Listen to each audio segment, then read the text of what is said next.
बाद में ले लें। सुनियो, सब बैठ जाओ, जिसने जहाँ जहाँ बैठना है जगह है वहाँ बैठ जाओ।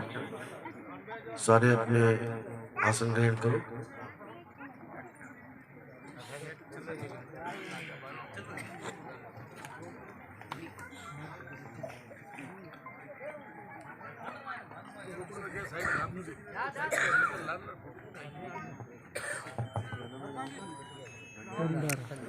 डंडोरा गाँव जोधपुर में आयोडा है, जिला जोधपुर। तो आज मालिक की असीम कृपा हुई,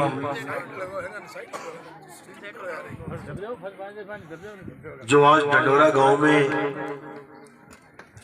जिला जोधपुर में ये मूल ज्ञान का सत्संग आयोजित किया गया। बहुत बड़े भाग होते हैं उन जीवों के जो इस मूल ज्ञान को पूरे जीवन में एक बार भी सुन पाते हैं। बहुत बड़े भाग होते हैं, क्योंकि पूरे जीवन में बड़े बड़े ऋषि मुनि, बड़े बड़े जो भगत आए हैं, वो भी ऐसी किस्मत लेके नहीं आ पाते कि उनके पूरे जीवन में मूल ज्ञान की एक सत्संग भी उन्हें मिल जाए। कितने आए, कितने चले गए, लेकिन जब कृपा होती है बंदी छोड़ की, तब जीवों के जीवन में ये मूल ज्ञान का प्रचार आता है। तो बहुत बड़े भाग हैं उन जीवों के जो इसको सुन पा रहे हैं, समझ पा रहे हैं, और उससे भी बड़े भाग हैं जो इसको अपने जीवन में अपना लेते हैं। क्योंकि आज तक जितने भी संत आए हैं, अपना ज्ञान सबने जनता के आगे रखा, और जिसको जितना समझ आया उतना लोगों ने ग्रहण किया। कितने पंथ चल रहे हैं, नाना प्रकार के पंथ, नाना प्रकार के महात्मा, संत महात्मा, धर्म चल रहे हैं, सब कुछ ना कुछ ज्ञान दे रहे हैं, लेकिन सब एक मत नहीं हो पा रहे।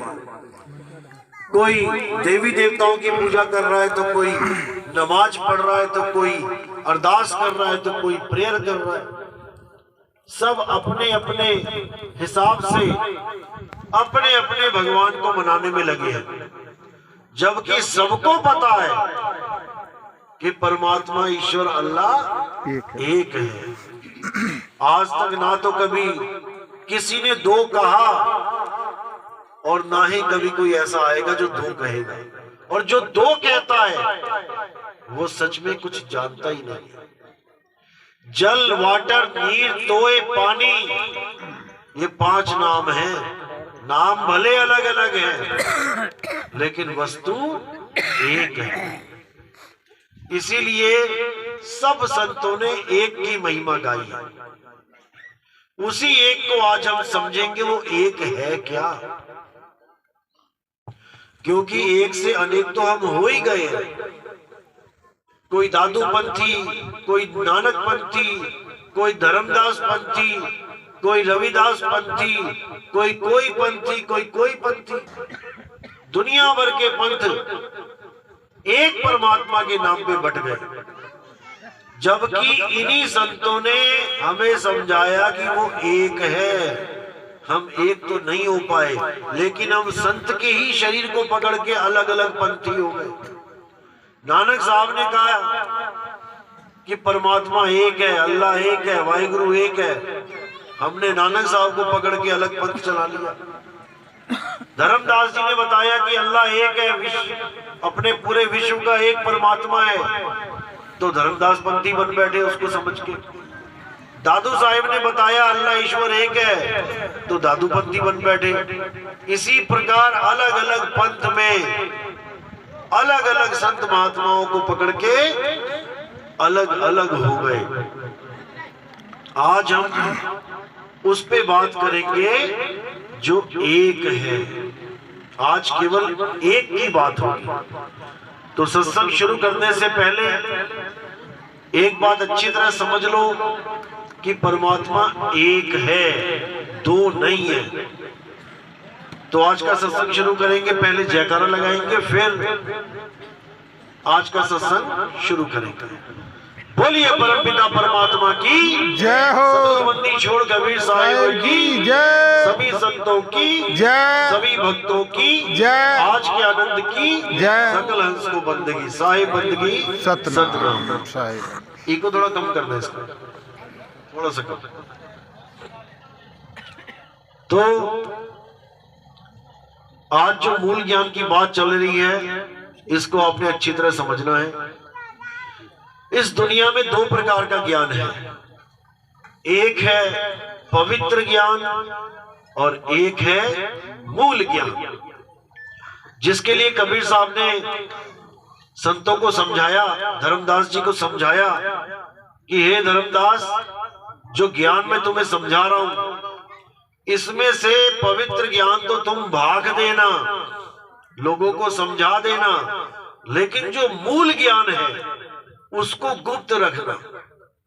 उसको गुप्त क्यों रखना? क्योंकि वो ऐसा ज्ञान है कि अगर तुमने अभी खोल दिया, आज से 500 साल पहले की बात है, अगर तुमने ये ज्ञान अब खोल दिया तो बाद में जब ये ज्ञान खोला जाएगा, समझाया जाएगा, तो लोगों को सत्य असत्य का निर्णय समझ में नहीं आएगा। आज अगर तुमने ये ज्ञान खोल दिया तो हमारे पंथ में जो काल के दूत आने हैं, वो इस ज्ञान को आधार बना के अपना अज्ञान पेश कर देंगे, बात हमारी करेंगे, लेकिन नाम दान में गड़बड़ कर देंगे।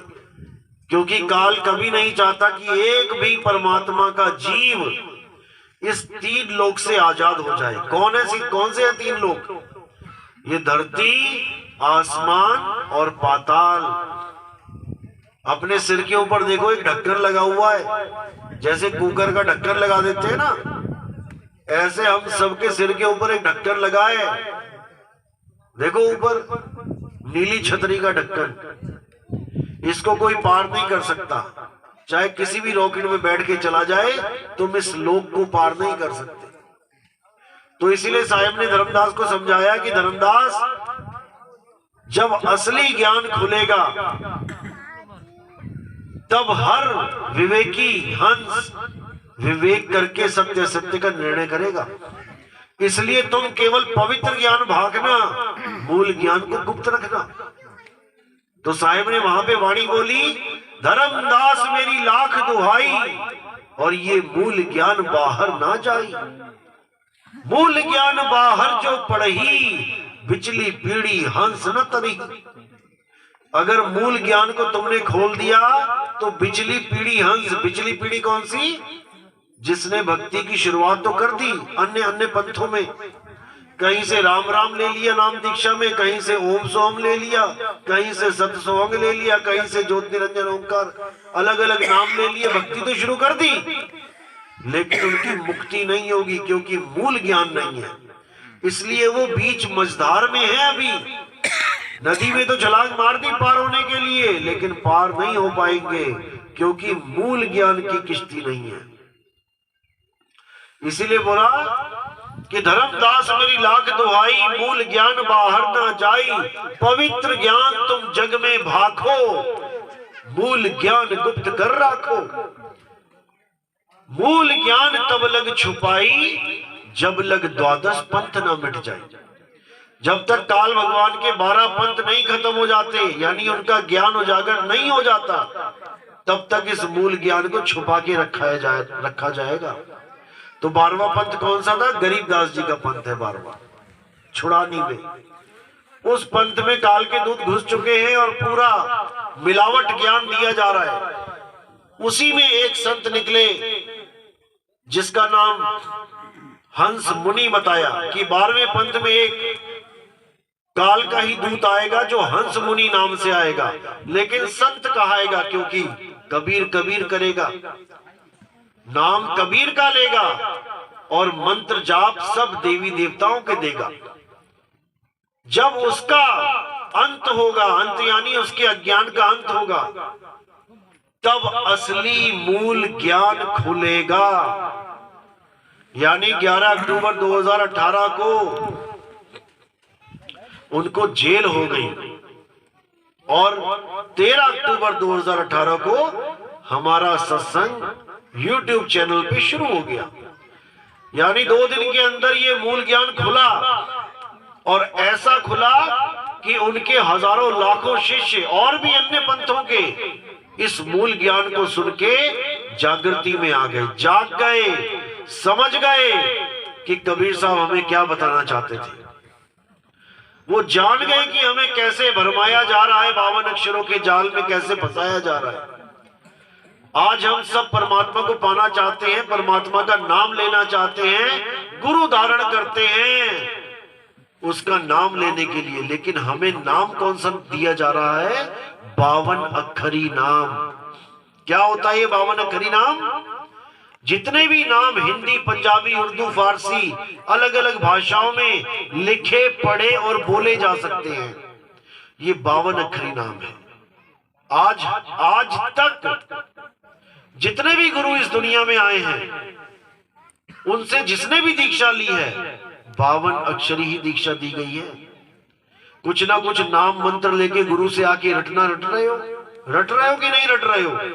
गुरु से नाम लिया, रट रहे हो कि नहीं रट रहे हो? किसी ने राम राम लिया तो वो राम राम राम कर रहा है, किसी ने श्वासों पे सोहंग ले लिया, वो सोहंग सोहंग कर रहा है। जो भी नाम लिया उसकी रटना कर रहा है। लेकिन कबीर साहब कह रहे हैं कि राम रटना नहीं है, राम को समझना है। पानी की प्यास लगी तो पानी पानी रटना नहीं है, पानी को खोजना है। पानी कहाँ है? जो पानी पानी रटेगा उसका गला गीला हो जाएगा क्या?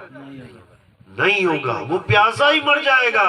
अरे पानी पानी रटते रटते प्यासा ही मर जाए तो गला गीला कब होगा? जब पानी पानी करना छोड़ देगा और पानी की तलाश में जुट जाएगा, खोजी बन जाएगा। तो साहिब कह रहे मोको कहां ढूंढे रे बंदे, मैं तो तेरे पास में, खोजी होए तुरंत मिल जाऊं, एक पल की तलाश में खोजी हो जाऊं। खोजी तब तक नहीं होगे जब तक ये राम राम राम राम रटना खत्म नहीं होगी। कबीर कबीर, सत साहिब, सत सोहंग, ओम न, जो भी ले लो नाम, जब तक तुम नाम जप रहे हो तब तक तुम खोजी नहीं हुए। तुम कहीं गलती से पर्स भूल गए, अब पर्स को कैसे पाया जाए? किसी ने विधि बता दी कि आंखें बंद कर और पर्स पर्स जप। पर्स गिराए घर में और तुम्हें खेतों में बैठा दिया जपने के लिए, जपते रहो सारी उम्र, मिल जाएगा क्या? नहीं मिलेगा, खोजना पड़ेगा। विचार कर कहां कहां पे गया था। कोई चाबी गिर जाती है, कहां जाते हैं खोजने? जहां जहां पे हम रुके होते हैं, चले होते हैं, उसी रास्ते पे जाते हैं ढूंढते हुए चाबी को, कि यहीं गिरी होगी, मैं आया ही उधर से हूं, कहीं और नहीं जाते ढूंढने। इसी प्रकार राम कहीं हमारा खो नहीं गया है, राम हमारे पास है। मोको कहां ढूंढे रे बंदे, मैं तो तेरे पास में। अब हमें ऐसा गुरु चाहिए जो हमारे सारे नाम जो हम जप रहे हैं छुड़वा दे, सब मंत्र छुड़वा दे। जो जो आप मंत्र लेके आए हो आज तक अपने गुरुओं से, उन सारे नामों को जो छुड़वा दे वही सतगुरु है। सोई गुरु पूरा कहावे, 2 अक्षर का भेद बतावे, एक छुड़ावे एक लखावे, तब प्राणी निज घर को जावे। सतगुरु और असतगुरु में क्या फर्क है, इसको समझ लो। असतगुरु तुम्हें नकली नाम देता है, नकली, और सतगुरु तुम्हें असली सतनाम देता है। नकली नाम क्या होता है? जिन नामों को इंसान ने बनाया है। नकली भगवान क्या होता है? जिस भगवान को इंसान ने बनाया है वो नकली है। और असली भगवान क्या है? जिस भगवान ने इंसान को बनाया है वो असली है। सतनाम क्या है? सतनाम से हम सबकी हस्ती है। सतनाम स्वयं परमात्मा है। परमात्मा ने हमें बनाया है और हमने नकली नाम बना दिए। हिंदुओं ने हिंदी के बना दिए, अरबियों ने अरबी के बना दिए, अंग्रेजों ने अंग्रेजी के नाम बना दिए। सब अपने अपने भगवानों के नाम कौन बना के बैठा है? इंसान। जब पहली बार इंसान इस दुनिया में आया आदि मानव के रूप में, तब ये कपड़े भी नहीं थे, तब कोई घर भी नहीं था, तब कोई झोपड़ी भी नहीं थी, तब कोई कागज कलम भी नहीं थे, तब कोई भाषा भी नहीं थी, कुछ बोलना भी नहीं आता था। जानवरों की तरह शिकार करता था और गुफाओं में या पेड़ों पे रात काटता था सो के। आदि मानव देखा ना, बचपन में पढ़ा है ना, क्या था? पत्थरों से शिकार करता था। धीरे धीरे धीरे धीरे बुद्धि विकसित हुई। सबसे पहले आग की खोज हुई, आग की खोज हुई, फिर पहिए की खोज हुई। धीरे धीरे बुद्धि विकास हो रही है, तब उसने अक्षरों की खोज करी। अक्षर कहीं बाहर से नहीं लेके आया वो, इस मुंह से जितनी भी आवाजें निकाल सकता था उनको एक अक्षर बना दिया, नाम दे दिया, उसका चित्र बना दिया। आज भी उन्हीं अक्षरों को हम अपने बच्चों को पढ़ने के लिए भेजते हैं। टीचर बोलता है आ, तो बच्चा बोलता है आ और एक चित्र बना देता है। वो चित्र आ का ही चित्र है, लेकिन वो आ तुम्हारे यहाँ चल रहा है, अंग्रेजों के यहाँ आ नहीं चल रहा, वहां पर ए चल रहा है। तुम्हारे अक्षर अलग, अंग्रेजों के अक्षर अलग, ताइवान के अलग, चाइना के अलग। हर देश में जो जो जैसे जैसे आदमी थे, जैसी जैसी बुद्धि थी, वैसे वैसे अक्षर बना दिए। और सारे अक्षर क्या हैं? जो मुंह से निकलते हैं। मुंह से निकलने वाली हर आवाज को अक्षर कहते हैं। तो संस्कृत जब बनी तो उसके 52 अक्षर बने। तो कबीर साहब ने पहला प्रहार 52 अक्षर पर ही किया, क्योंकि हमें परमात्मा के नाम की जगह, सच्चे नाम की जगह गुरुओं ने, संतों ने, महात्माओं ने ये 52 अक्षरी नाम पकड़ा दिए। बेटा जपो परमात्मा, परमात्मा जपते रहो, कुछ होने वाला नहीं है। तो कबीर साहब ने आके पहले 52 अक्षरों पे नकेल कसी। क्या बोला उन्होंने? अरे जो नर पड़े 52 के फेरा, सो नर जानो काल के चेहरा। जो भी 52 अक्षरी नाम देता है तुम्हें जपने के लिए और कहता है ये सारी उम्र जपना है बेटा, वही काल का दूत है, बच के रहना उससे। कहते जो नर पड़े 52 के फेरा, सो नर जानो काल के चेहरा। और जब 52 का टूटे डोरा, सहजे छूटे काल झकोरा। फिर नहीं आए फिर नहीं जाए, सार शब्द में रहे समाए। 2 प्रकार के शब्द हैं, एक तो 52 अक्षरों के द्वारा बनाए गए शब्द और एक सार शब्द, जिसके बारे में लिखा बीजक में कि सार शब्द कहीं बाँची हो, मानो एतबारा। अक्षर पुरुष एक पेड़ है, निरंजन वाकी डारा। अगर बचना चाहते हो काल भगवान से, केवल सार शब्द ग्रहण करो। सार शब्द क्या है? सार शब्द कोई मुंह से बोलने वाला नाम नहीं है कि गुरुजी ने बोल के दे दिया और तुमने सुन लिया। अगर 10 बहरों को लेके जाए जो बहरे हैं, नहीं सुन सकते, क्या कोई गुरु उसको नाम दीक्षा दे सकता है? कोई मंत्र दे सकता है क्या? कौन सा मंत्र देगा? वो सुन ही नहीं सकते तुम्हारा कोई मंत्र। तो इसका मतलब बहरा है तो परमात्मा नहीं मिलेगा, बहरा है तो परमात्मा का नाम सिमरन नहीं कर सकता क्या? इसी को समझना है। ये सब इंद्रिय ज्ञान है।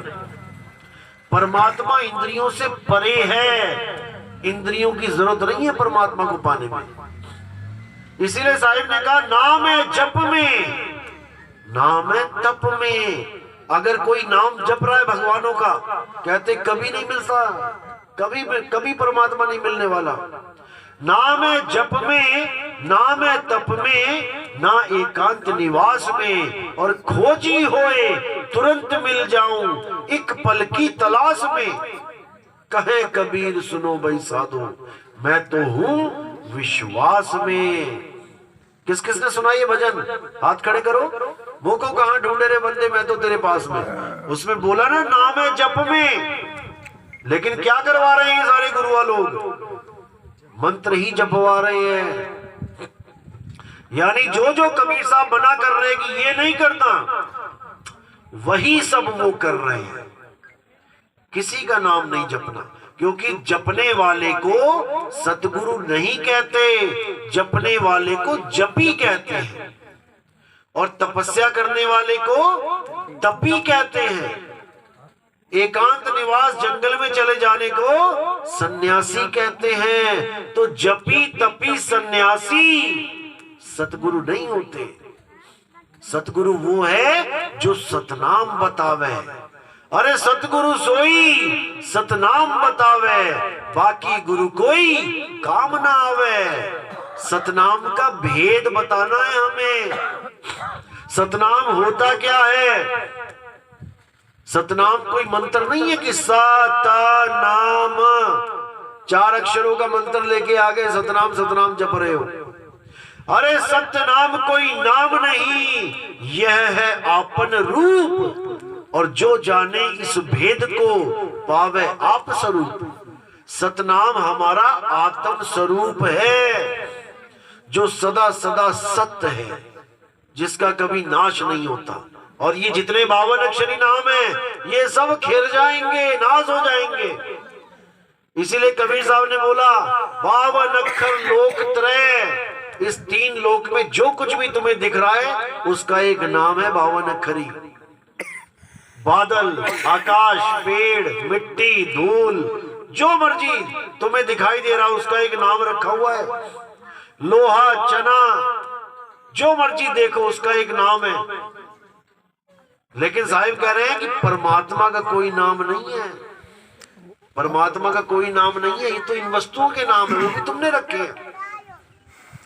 तो कह रहे 52 अक्षर लोक त्रय, सब कुछ इन्हीं माही, और ये आखर खिर जाएंगे, वो आखर इनमें नहीं। वो असली अक्षर, अक्षर का मतलब होता है आ प्लस खर। खर यानी खिर जाना, नाश हो जाना, और आगे आ लगा दिया यानी अविनाशी। उस अविनाशी को जानना है। वो अविनाशी अक्षर क्या है? वो तुम्हारी आत्मा है। इन शरीरों का नाश हो जाएगा, चेले का भी शरीर जाएगा, गुरु का भी शरीर जाएगा। कौन है जो कभी नहीं मरेगा? आत्मा। न चेले की मरेगी, न गुरु की मरेगी। तो गुरु और चेला क्या है? आत्मा है। गुरु और चेला शरीर नहीं है। शरीर क्या है? आत्मा के कपड़े हैं। गीता में बोला ना, हे अर्जुन, तू और मैं, हम दोनों ये शरीर नहीं है। शरीरों के मारे जाने पर भी आत्मा का बाल बांका नहीं होता। आत्मा कभी नहीं मरती। जो ये सोचता है कि आत्मा किसी को मारती है या आत्मा किसी के द्वारा मारी जाती है, वो दोनों ही निपट मूर्ख हैं। ये शरीर 5 तत्व के कपड़े हैं। हम और तुम 5 तत्व के कपड़े नहीं हैं। हमने तो इन कपड़ों को धारण कर रखा है। 5 तत्व कौन से? हवा, पानी, आग, धरती और आकाश। ये 5 तत्वों से हमारा शरीर बना है। हमारा भी बना है, यानी जेंट्स और लेडीज का भी बना है। दोनों का शरीर एक ही तत्व से बन रखा है।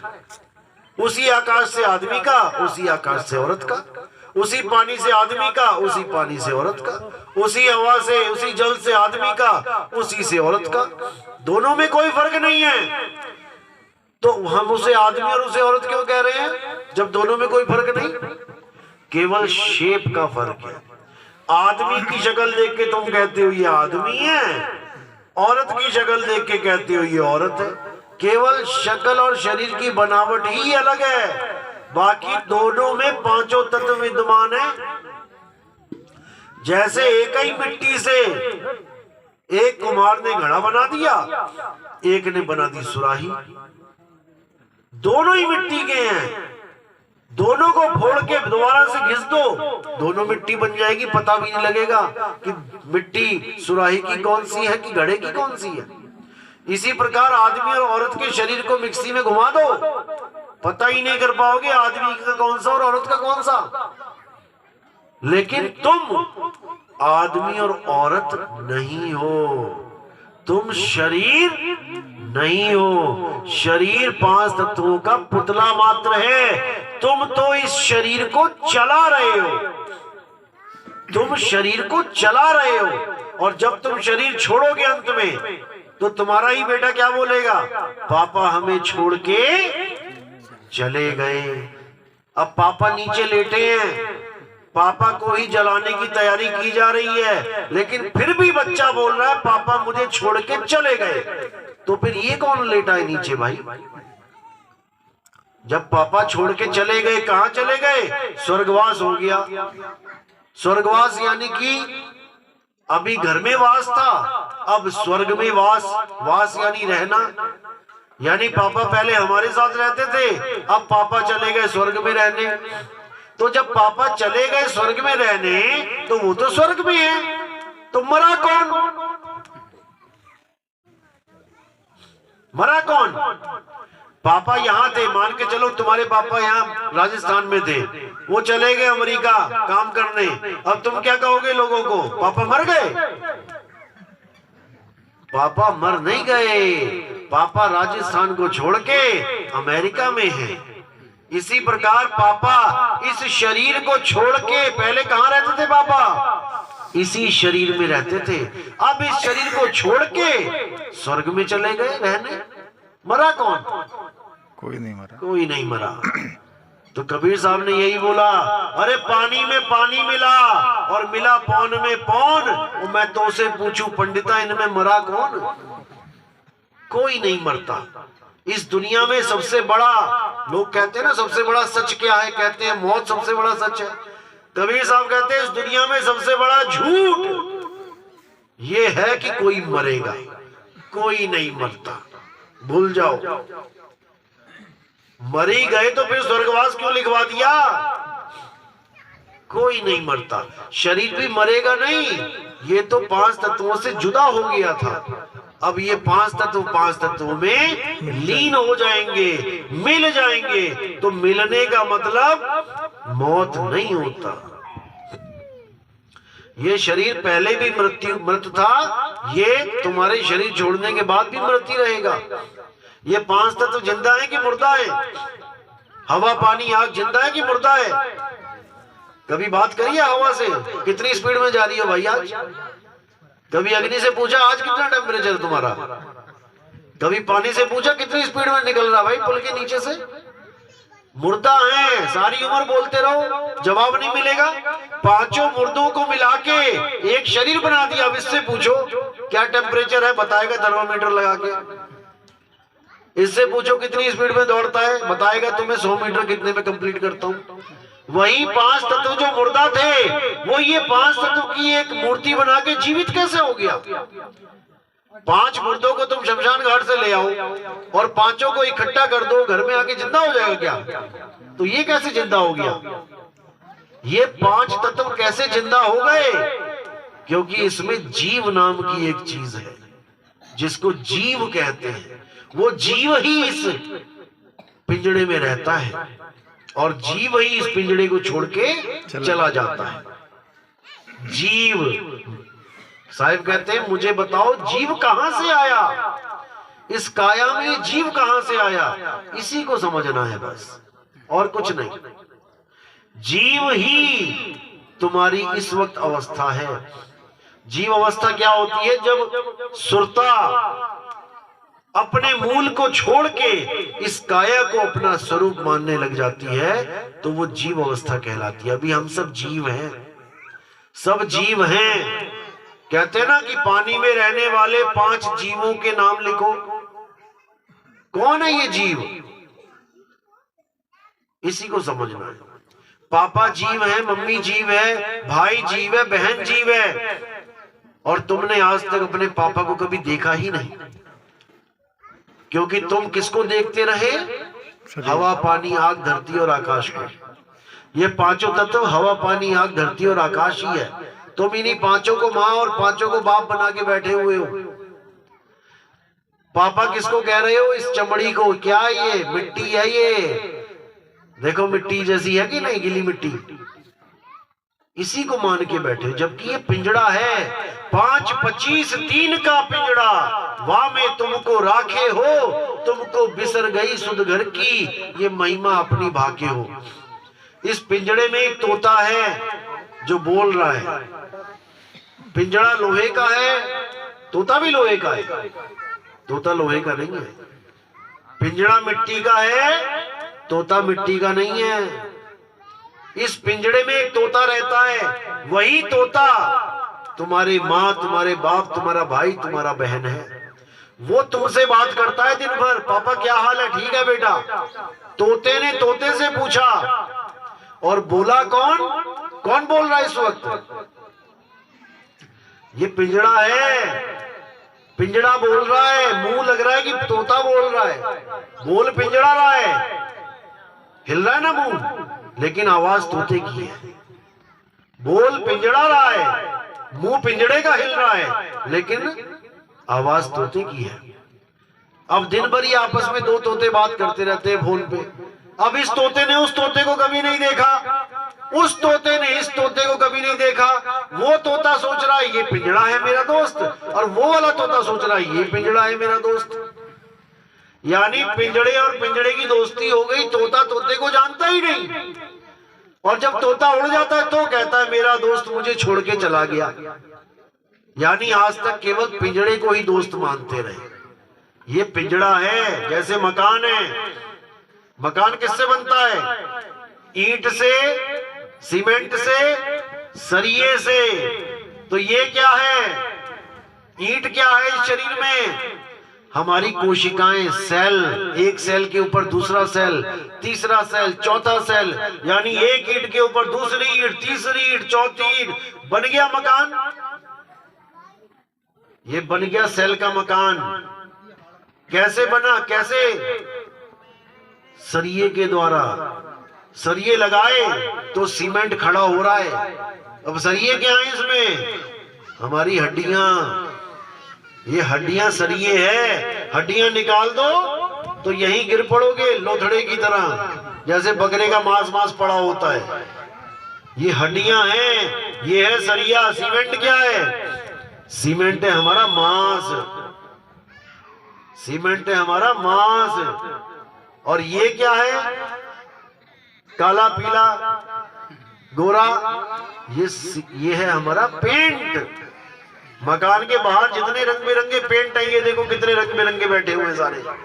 ये सारे मकान रंगे हुए हैं। अब जिसका गोरा मकान है, यानी व्हाइट, वो सोच रहा है मेरे से बड़ा तो कोई 30 मार का नहीं है।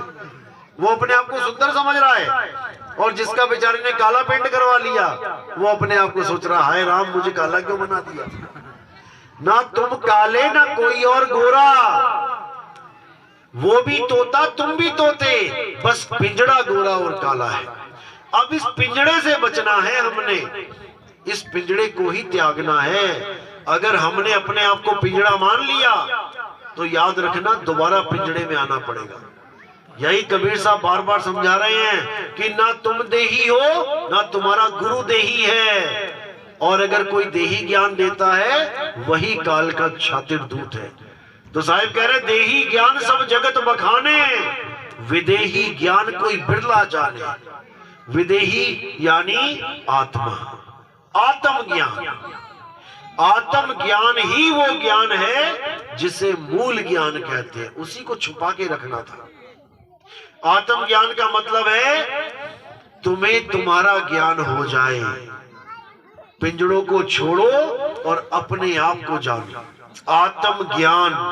आत्म ज्ञान का मतलब ये नहीं है कि कोई नाम मंत्र जपना, कोई तीर्थों में स्नान करना, कोई कबीर की रटना करना। या गुरु जी की शक्ल का ध्यान करना, ये आत्मज्ञान नहीं है। आत्मज्ञान क्या होता है? जैसे आत्मकथा, आत्मकथा मतलब अपनी कथा लिखना, किसी और की नहीं। जैसे आत्महत्या, खुद की हत्या करना, किसी और की नहीं। जैसे आत्म कल्याण, खुद का कल्याण करना, किसी और का नहीं। ऐसे ही आत्मनिर्भर यानी खुद पे निर्भर होना, किसी और पे नहीं। ऐसे ही आत्म रक्षा यानी खुद की रक्षा करना, किसी और की नहीं। ऐसे ही आत्म ज्ञान यानी खुद का ज्ञान हो जाना, किसी और का नहीं। जब तुम्हें तुम्हारा ज्ञान हो जाएगा कि मैं क्या हूं, तब तुम्हें समझ में आएगा कि परमात्मा क्या है। खुद को तो जानता नहीं और परमात्मा को खोज रहा है, कभी नहीं मिलेगा, क्योंकि परमात्मा कहीं और है ही नहीं। परमात्मा तुम्हारे अंदर है, तुम में है परमात्मा। लेकिन पहले मुझे पता तो लगे कि मैं क्या हूं। मैं तो शरीर मान बैठा अपने आप को, तो शरीर में परमात्मा ढूंढूंगा। लेकिन जब मुझे पता लगेगा कि मैं शरीर नहीं हूं, मैं आत्मा हूं, तब मैं परमात्मा कहां ढूंढूंगा? अपनी आत्मा में। जिसको साहिब ने बोला, ज्यों तिल माही तेल है। अब तेल को ढूंढने के लिए तिल कहां जाए? तेल को ढूंढने के लिए तिल कहां जाए? अरे तिल में ही तेल है। जो तिल माही तेल है, ज्यों चकमक में आग, और तेरा साईं तुझ में है, जाग सके तो जाग। अगर तुम परमात्मा को किसी लोक में ढूंढने चल पड़े हो, कोई सतलोक, अलख लोक, अगम लोक, अनामी लोक, तो भूल जाना कि तुम्हें कुछ मिलने वाला है। कहां खोजना है?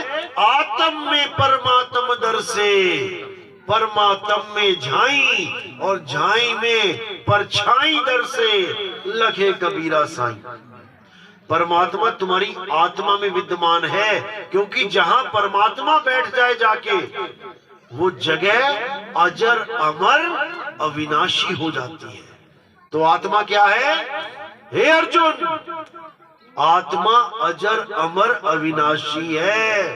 आत्मा को ना तो कोई शस्त्र काट सकता है, ना अग्नि जला सकती है, ना वायु सुखा सकती है, और ना जल भिगो सकता है। तो असली चीज क्या है? शरीर या आत्मा? आत्मा। हे अर्जुन, जो शरीरों की पूजा करते हैं, असल में वो कभी आत्मा को जान ही नहीं सकते। जो मुझे शरीर मान के बैठे हैं, वो कभी मेरी शरण में आ नहीं सकते, क्योंकि मैं कोई शरीर नहीं हूं। शरीर तो हमने धारण किया है। जैसे ये माला मैंने धारण करी है, मैं थोड़ी नहीं माला हूं। अभी पहनी है, थोड़ी देर में इसको उतार दूंगा। इसी प्रकार अभी कपड़े पहन लिए मिट्टी के, मां के गर्भ में, जाते जाते छोड़ दूंगा। तो मैं क्या हूं? कौन है जो शरीर को पकड़ रहा है? कौन है जो शरीर को छोड़ रहा है? उसको जानना है। वो है आत्म ज्ञान। और जब तक हम ये कोई मंत्र जपते रहेंगे, जब तक हम तीर्थों में स्नान करते रहेंगे, जब तक हम पहाड़ों के चक्कर काटते रहेंगे, परिक्रमाएं करते रहेंगे, हमें आत्मज्ञान होने वाला नहीं है। इसलिए कृष्ण जी ने बिल्कुल साफ क्लियर कर दिया, हे अर्जुन, जो भी आत्मा के अलावा किसी भी चीज की पूजा करता है, वो निपट मूर्ख है, वो कभी ज्ञान में आ ही नहीं सकता। तो करना क्या है? अध्याय 3 17वां श्लोक। हे अर्जुन, जो अपनी आत्मा में रमण करते हैं, जो अपनी आत्मा में संतुष्ट हो जाते हैं, जो अपनी आत्मा में ही स्थित हो जाते हैं, उनके लिए कोई धार्मिक कर्म कर्तव्य लागू ही नहीं होता। उसे किसी मंदिर में जाने की जरूरत नहीं है, उसे किसी पत्थर को पूजने की जरूरत नहीं है, उसे किसी घंटियां बजाने की जरूरत नहीं है, उसे किसी मन्नत को मांगने की जरूरत नहीं है। अरे बिन मांगे मोती मिले, मांगे मिले ना भीख, फिर ये हाल होता है।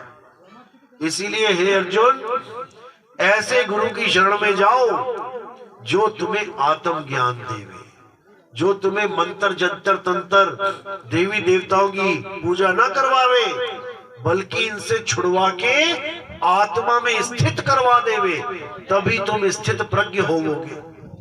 लोग सोचते हैं कि कृष्ण जी यानी हम हिंदू धर्म वाले, हमें देवी देवता की पूजा करनी चाहिए, नहीं तो हम नास्तिक हो जाएंगे। कृष्ण जी की फोटो देखिए जिसपे क्या उठाया था, पहाड़, उंगली पे चक्कर, चक्कर तो इस पे था, इस वाली पे पहाड़ उठाया था। कौन से राक्षस के साथ युद्ध हो रहा था पता किसी को? किसके साथ है? कंस के साथ। कंस में पहाड़ फेंक के मार दिया था क्या? कंस के साथ नहीं हो रहा था, इंद्र के साथ हो रहा था। इंद्र, इंद्र कौन सा राक्षस है भाई? कौन है इंद्र? इंद्र कौन है? देवताओं का राजा। और किसके साथ लड़ाई हो रही है? कृष्ण जी के साथ। क्यों लड़ाई हो रही है? क्योंकि कृष्ण जी ने पूरी सभा में सारी जनता को बोल दिया कि आज के बाद कोई देवी देवताओं की पूजा नहीं करेगा, किसी की पूजा करने की जरूरत नहीं है। देवता छोड़ो, देवताओं के राजा इंद्र को भी नहीं पूजना है। अब इंद्र को आ गया गुस्सा कि भाई ये कौन सी रीति रिवाज चला दिया, आज तक तो देवी देवताओं की पूजा हो रही थी, बंद करवा दी। तो इंद्र ने कहा कि अब मैं इन लोगों को मार दूंगा, और जबरदस्त बारिश कर दी। इतनी बारिश करी, इतनी बारिश करी कि हालत खराब हो गई सबकी। तब कृष्ण जी ने क्या किया? लोगों को बचाया। कैसे बचाया? पहाड़ उठा के। किससे बचाया? जिनको हम पूजते थे, जिनको हम पूजते थे वही हमें मारने के लिए आ गए। तो उस समय भी कृष्ण जी ने देवी देवताओं की पूजा मना किया कि बिल्कुल नहीं पूजना इनको। लेकिन धीरे धीरे धीरे जो कृष्ण जी ने कहा उसको तो पीछे छोड़ दिया, और दोबारा से फिर हम उसी लाइन में लग गए। फिर देवी देवताओं की पूजा शुरू हो गई। तो हम कृष्ण जी के कहने के अनुसार चले या हम उनसे उल्टा काम करने लग गए? उल्टा काम कर दिया शुरू। हमें बचाने के लिए वो पहाड़ उठाते रह गए, और उनके जाने के बाद हमने फिर दोस्ती कर ली उनसे। यानी किसी के साथ तो मेरे पिताजी लड़ते रहे हमें बचाने के लिए, और पिताजी चले गए तो हम फिर उसी के साथ हो लिए। तो हम गद्दार हैं पिताजी के कि वफादार हैं? क्या है? गद्दार हैं। बस इतना समझ लो। जो गीता में एक एक शब्द कहा जा रहा है, अगर हमने उसको अपने जीवन में आधारित कर लिया, उसको अपने आचरण में ले आए, तो हम कृष्ण जी के वफादार हुए। और अगर हमने गीता के अनुसार अपना आचरण नहीं किया तो हम कृष्ण जी के गद्दार हुए।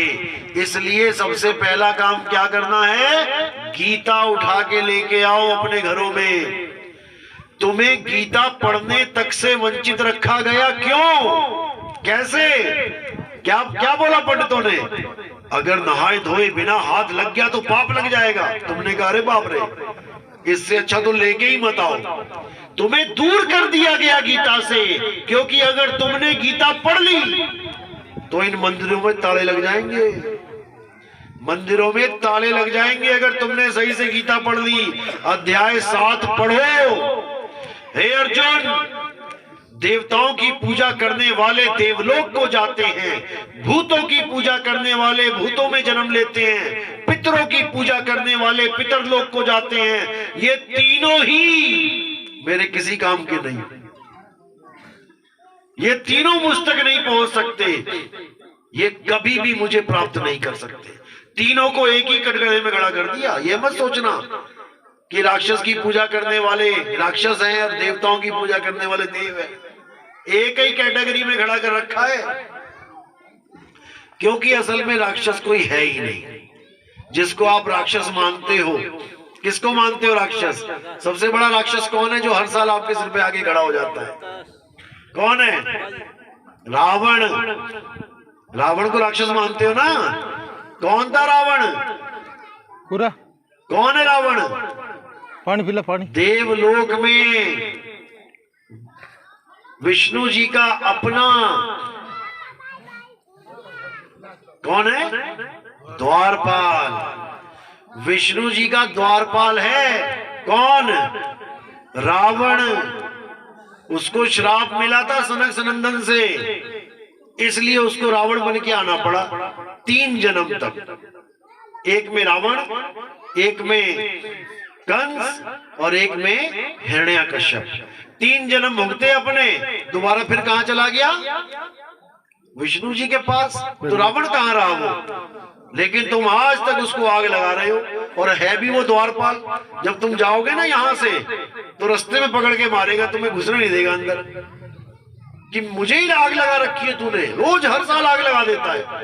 अरे 3 जन्म थे, शराब के भुगत लिए, लेकिन किसी को नहीं समझ में आ रहा है, क्योंकि ये अंधी भेड़ की तरह जहां मुंह चल रहा है, जहां अगली भेड़ जा रही है पीछे पीछे चले जा रहे हैं। कोई विवेक नहीं लगा रहा। विवेक लगाना है, गीता को पढ़ना है। पहले गीता पढ़ो, अध्याय 2। आत्मा के बारे में जानना है तो पहले अध्याय 2 पढ़ो। देवी देवताओं के बारे में जानना है, करना है कि नहीं करना है, पूजा करनी है कि नहीं करनी है, अध्याय 7 पढ़ो, बिल्कुल क्लियर। और गुरु के बारे में जानना है तो अध्याय 4 पढ़ो, जिसमें गुरु के बारे में बता रखा है कि गुरु क्यों धारण करना चाहिए। हम सोचते हैं हम तो राम जी के पुजारी हैं, हम तो कृष्ण जी के पुजारी हैं, हमें गुरु की क्या जरूरत है, हम तो सीधे भगवान की भक्ति कर रहे हैं। जबकि जिनको तुम भगवान मान के भक्ति कर रहे हो वो खुद गुरु की शरण में थे। राम जी के गुरु वशिष्ठ जी और कृष्ण जी के गुरु संदीपन जी। कृष्ण जी के गुरु के पास ही उनको सुदामा से मेल हुआ था। सुदामा नाम सुना है?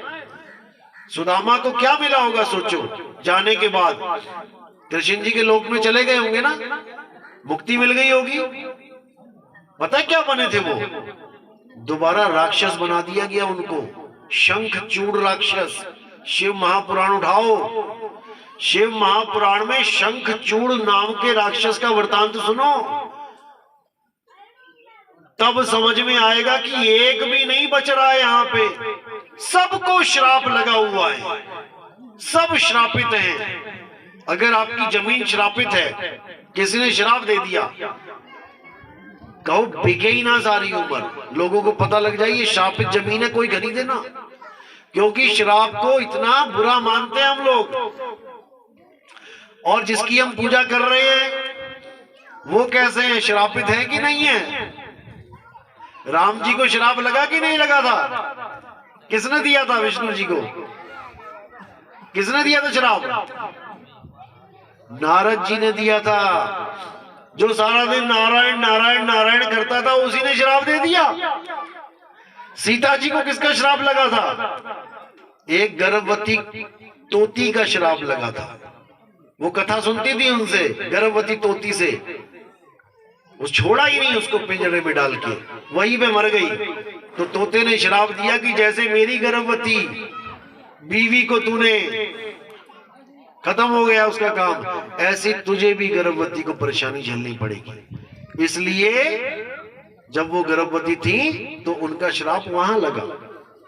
कृष्ण जी को किसका श्राप लगा था?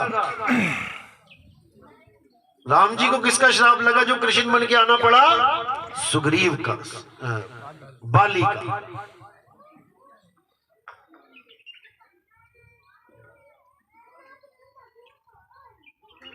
क्यों लगा था? क्या हो गया था?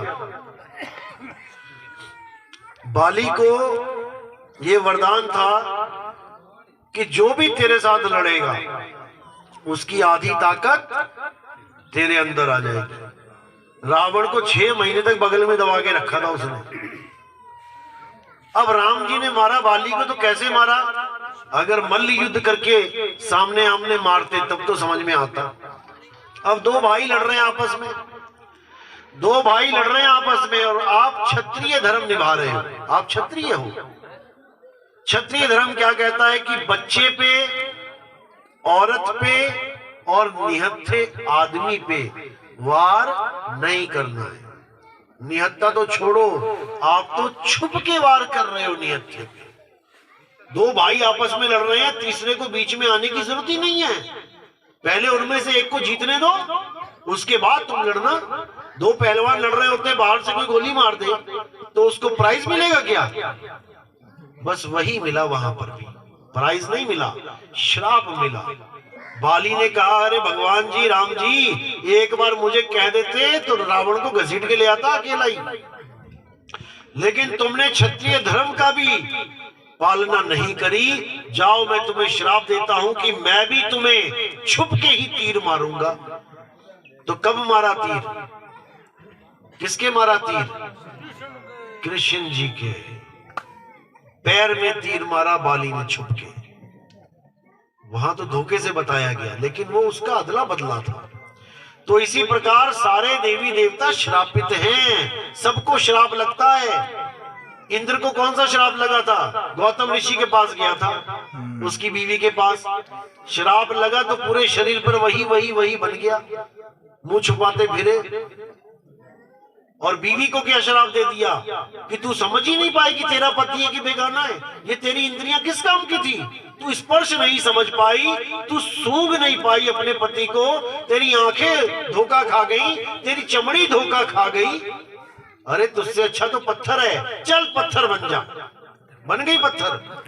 सब श्रापित है। तुम सारी स्टोरियां देख लो, सब श्रापित ही हैं। कौन है जिस पर कभी श्राप नहीं लगता? उसकी पूजा करनी है। किसको कभी श्राप नहीं लगता? तुम आत्मा को श्राप दे दो, हे आत्मा तू मर जा, नहीं मर जाएगी क्या? तुम श्राप दे दो, हे परमात्मा तेरा कुछ ना रहे, तू भूखा मर जाए, मर जाएगा क्या? बस उसी की पूजा करनी है। हे अर्जुन, आत्मदेव की पूजा करनी है। जो आत्मदेव को जान जाता है, जो आत्मदेव को पहचान जाता है, वो आत्मा की तरह अजर अमर अविनाशी हो जाता है, क्योंकि वही आत्मा है। भूला बैठा अपने आप को। इसीलिए साहिब कह रहे हैं, आत्म ज्ञान बिना नर भटके, कभी काबा कभी काशी, जल में मीन प्यासी, मोह देखत आवे हंसी। आत्म ज्ञान बिना नर भटके। तुम्हें केवल और केवल आत्मा का ज्ञान चाहिए। तुम्हें मंत्र बंतर नहीं चाहिए कि गुरुजी से मंत्र ले आए तुम जपने के लिए। ये हो गया पुराना खेल, ये हो गया कोरा अज्ञान, ये हो गया पवित्र ज्ञान कि चलो तुम कम से कम पवित्र आदमी तो बन रहे हो, मीट मांस अंडा छोड़ के राम राम तो कर रहे हो। अब आना है मूल ज्ञान में, और मूल ज्ञान क्या है? आत्म ज्ञान, जिसको प्राप्त होने के बाद आपकी कभी मृत्यु ही नहीं होती। आपकी मृत्यु नहीं होती बोला मैंने, शरीर की नहीं बोला। ये मत सोचने लग जाना कि शरीर की मृत्यु नहीं होगी। इसीलिए साहिब ने बोला, हम ना मरिब मरिब संसारा, हमको मिला जीवन हारा। मुझे वो जीवन दायिनी मंत्र मिल गया, वो मूल मंत्र मिल गया, वो आत्म ज्ञान मिल गया। अब मुझे मरने की जरूरत ही नहीं पड़ेगी। नहीं तो हाय मर गया करता था। डॉक्टर साहब मुझे बचा लो। और डॉक्टर किसको बचाए? तू तो हमारे बस अपने शरीर को बचाने के लिए लगे हुए थे। अब शरीर से मोह तोड़ना है और अपनी आत्मा से मोह जोड़ना है। आत्मा का अनुभव अलग होता है, शरीरों का अनुभव अलग होता है। जैसे पंखे को हाथ लगाने का अनुभव अलग होता है और करंट को छूने का अनुभव अलग होता है। करंट से ही पंखा चलता है। इसी प्रकार शरीर को छूने का अनुभव अलग है, और जब तुम अपनी आत्मा को छूओगे, उंगली से नहीं, ये नहीं छू सकती उसको। वरना आज तक नहाते धोते कहीं ना कहीं तो उंगली लगनी चाहिए थी, आत्मा में करंट लगता। लेकिन आत्मा को आप नहीं छू सकते, आपका शरीर नहीं छू सकता। आत्मा को कौन छुएगा? तुम्हारी सुरता, तुम्हारी सुरत छुएगी।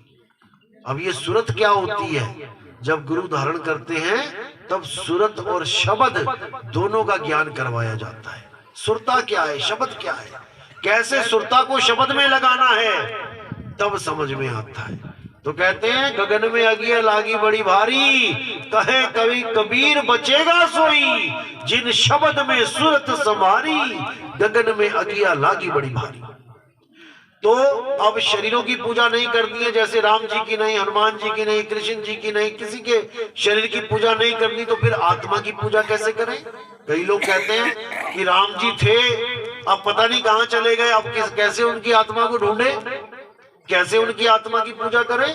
तो आत्मा की पूजा वैसी नहीं है जैसी शरीरों की पूजा होती है। आत्मा की पूजा को ऐसा मानो जैसे तुम्हारे घर में एक पंखा है और सारी दुनिया में भी पंखे हैं।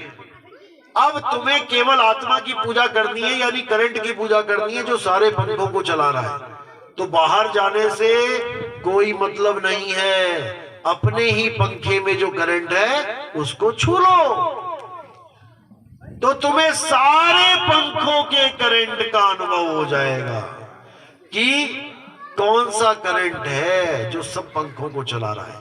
इसीलिए वो करंट सब में विराजमान है। जो भी पंखा चल रहा है, ये सब पंखे बैठे हैं, ये सब शरीर बैठे हैं, पंखे चल रहे हैं, इसका मतलब करंट है। अभी एक का करंट ऑफ हो जाए तो क्या कहेंगे, मेरे पिताजी ऑफ हो गए। ऑफ हो गए? कोई पंखा था क्या ऑन हो गए, ऑफ हो गए? ऑफ हो गए यानी करंट चला गया। तो उस करंट को जानना है जो सब में विद्यमान है। अरे घट घट मेरा साइया, कौन सा साइया? आत्मदेव साइया। घट घट मेरा साइया, सुनी सेज न कोय, और बलिहारी व घट की, जिस घट पर घट हो। यानी आत्मा तो सबके पास है, कोई ऐसा है जिसके पास आत्मा नहीं है? इस वक्त सभी के पास है, लेकिन कहते हैं बलिहारी व घट की, जिस घट पर घट होए, यानी कि जिसको आत्मा का ज्ञान हो जाए, लाखों करोड़ों अरबों में कोई एक बलिहार जाते हैं, क्योंकि अब वो जली हुई मोमबत्ती सारे संसार की मोमबत्तियों को जला सकती है। दीपावली में लगाते हैं ना लड़ियां, मोमबत्तियां लगाते हैं, दिए लगाते हैं। कैसे लगाते हैं दिए, कैसे जलाते हैं? केवल एक ही तीली से, एक ही तीली से दिया जला के, दिए से दिए जलता जलता जलता पूरा शहर जगमगा जाए। उस एक दिए से एक दिया जला हुआ होना चाहिए बस। इसीलिए कहते हैं बलिहारी व घट की, बलिहार जाते हैं उस गुरु की जिसका दिया जल गया है। अब वो अपने दिए से तुम सबके दिए जला देगा, उसको बलिहार जाते हैं। इसी को समझना है। तो आत्मा को जानना है और शरीरों को त्यागना है। आत्मा असल है, शरीर नकल है। और शरीर की भी क्या नकल है? पत्थर। आत्मा असल है, शरीर नकल है, और जीरोक्स कॉपी क्या है? पत्थर। जैसे नोट होता है, एक असली नोट होता है, असली नोट तो देखा है सबने, चलता है मार्केट में। एक नकली नोट भी होता है, नकली नोट चलता है मार्केट में? नहीं चलता। किसी के पास आया आज तक? कभी देखा किसी ने? किसी के पास नकली नोट आया आज तक? हाथ खड़े करो, किसी ने देखा? सबके पास असली चले हैं, किसी के पास नकली नहीं आया। नकली भी चलता है भाई, नकली भी आ जाता है कई बार, लेकिन नकली किसके पास चलता है? मूर्ख इंसान के पास, जिसको पहचान ही नहीं पता कि असली और नकली में क्या पहचान होती है। वो नकली नोट ही लेके घर आ जाता है। लेकिन जो जानकार है उसके पास तुम 1000 बार लेके चले जाओ उस नोट को, नहीं चलेगा। तो असली नोट कुछ और है, नकली नोट कुछ और है। इसलिए चलता है क्योंकि एक जैसा लगता है।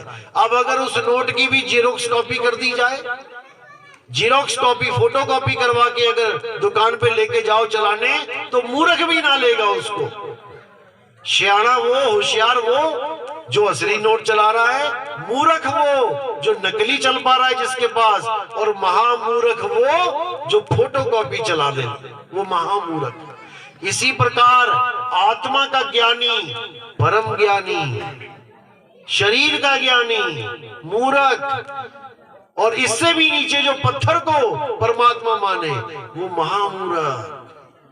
ज्ञान, आत्मा का ज्ञान चलता है ज्ञानियों के पास, शरीर का ज्ञान चलता है अज्ञानियों के पास, और पत्थर का ज्ञान चलता है मूढ़ इंसानों के पास। इसलिए साहिब कहते हैं पाथर पूजे हरि मिले तो मैं पूजूं पहाड़, और वासे ये चाकी भली जो पीस खाए संसार। इसलिए केवल और केवल आत्मा सत्य को समझना चाहिए, शरीर को असत्य मानो और मूर्ति को तो बिल्कुल रिजेक्ट मार दो, तब कल्याण होगा, नहीं तो नहीं होगा। चलो, तो आज का सत्संग यही समाप्त करते हैं, और आगे जो प्रोग्राम है वो जो आयोजित किया है जिन्होंने, वो बताएंगे आपको क्या होगा कैसे होगा। कोई नाम दीक्षा वाला है जो हमारे सत्संग सुनता है पहले से? कोई है? कोई नाम दीक्षा वाला तो नहीं है?